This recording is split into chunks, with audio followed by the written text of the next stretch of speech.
Welcome to Hawig Hub, and this is Shiba Karungi, the ambassador. Hawig Hub. Omuyimbi Shiba Karungi avuddeyo mu dduuka wano n'ayanjula munanga ati ebipya ziwingi empya. Oh my god, Shiba Karungi abadde atemagana esayidi eno. Byengenda okubeera nga nkutuusaako. Vinka avuddeyo n'ayimbamu oluyimba lwe munanga ati olupya. Wali akapeera gabadde maanyi, ate nga omukyala Winnie Nwagi anyumiddwa munanga ati oluyimba lwa Cindy Sanyu kosa ne Omega 256 oluyimba munanga ate see you tonight esayidi eno. Bampita Geminati nsinzira ku Geminati Yogi. Mu byonna nno kansikwe nkutegeeze nti kasita obeera nga tonnaba kusubscribinga osubscribinge kosa ate n'okulayikinga vidiyo inno. Kansikwe munanga ate nkutegeeze nti edduuka lino liyite munanga ate Hawig Hub likola munanga ate ziwingi. Balina ziwingi bannange. Shiba Karungi abadde azitottola wali munanga ate mu dduuka n'alaga eno n'alaga eri. Nkugambye zibadde mpitirivu nnyo, wabula nga bino byonna bibadde biti edduuka lino liri mu kwogeza munanga ate abantu abamu obwama. Abantu beebuuza bagamba iyi edduuka lino munanga ate lyani? Ya Shiba lyani munnange? Naye nga ffe wano ku Geminati Yogi tuliwo munanga ate kutegeeza bigenda mu maaso, naye nga wali Shiba Karungi ye alaga nti nno ambassador wa dduuka lino. Welcome to Hawig Hub, and this is Shiba Karungi, the ambassador. Hawig Hub. Come on, we have everything you want. Look around, look at this. Name it. Nabukirwa, Namukisa. We have all the nerve. If you like this, you're welcome. If you love this, you're welcome.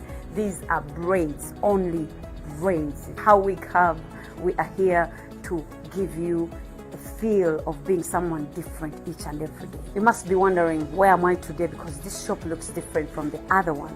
Oh yes, this is the other Hawig Hub branch, Kampala Road, Cham Towers, room number 132A. My straight lovers, if you're a lover of straight, I love curls, I'm obsessed with curly hair, but I know some people love their straight hair way too much. I know some people who wouldn't rock curly any day, and they love their straight hair. This whole section is for you, Mamacita. Come on, mujja mutukebereko. Everybody's here. Togamba mbwa naye abo balina wigi yange tujirina. Laba ono mulala, laba ono mulala, laba nono mulala, laba ate nono mulala, ate nga nono mulala. Hawig Hub giving you the chance to feel good, to look good, because you deserve it. I love you guys. Shiba Karungi, brand ambassador Hawig Hub. I love you. Mwah.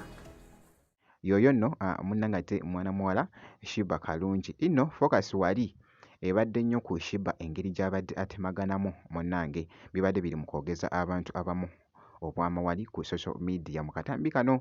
Jjukira nti nno akawanise wali ku mukutu gwe ogwa TikTok esayidi eyo. Omuyimbi Vinka avuddeyo n'atukubamuko munnange ate akapeera ku luyimba lwe munnange olupya. Ye nga waaluwuliddeko munnange, sooka owulirize engeri gy'abadde akituddemukko wali. Listen, baby, you got my money. I don't know where you go. I bet it one more time, money. I don't want it at you. I want to tell you now. Baby, I want you. See, la. Ku sayidi yemu nga nkwongeddeyoko kyekinzeko ku Winnie Nwagi. Winnie Nwagi oluyimba lwa Cindy Sanyu kw'ossa ne Omega 256 lubadde munanga ate mu background, naye bannange omukyala alunyumiddwa wali nasooka n'akuna munanga ate kye bayita dansi wali, bambi ng'alaga nti abadde musanyufu nnyo n'oluyimba luno. Tunuulira akatambi kaako.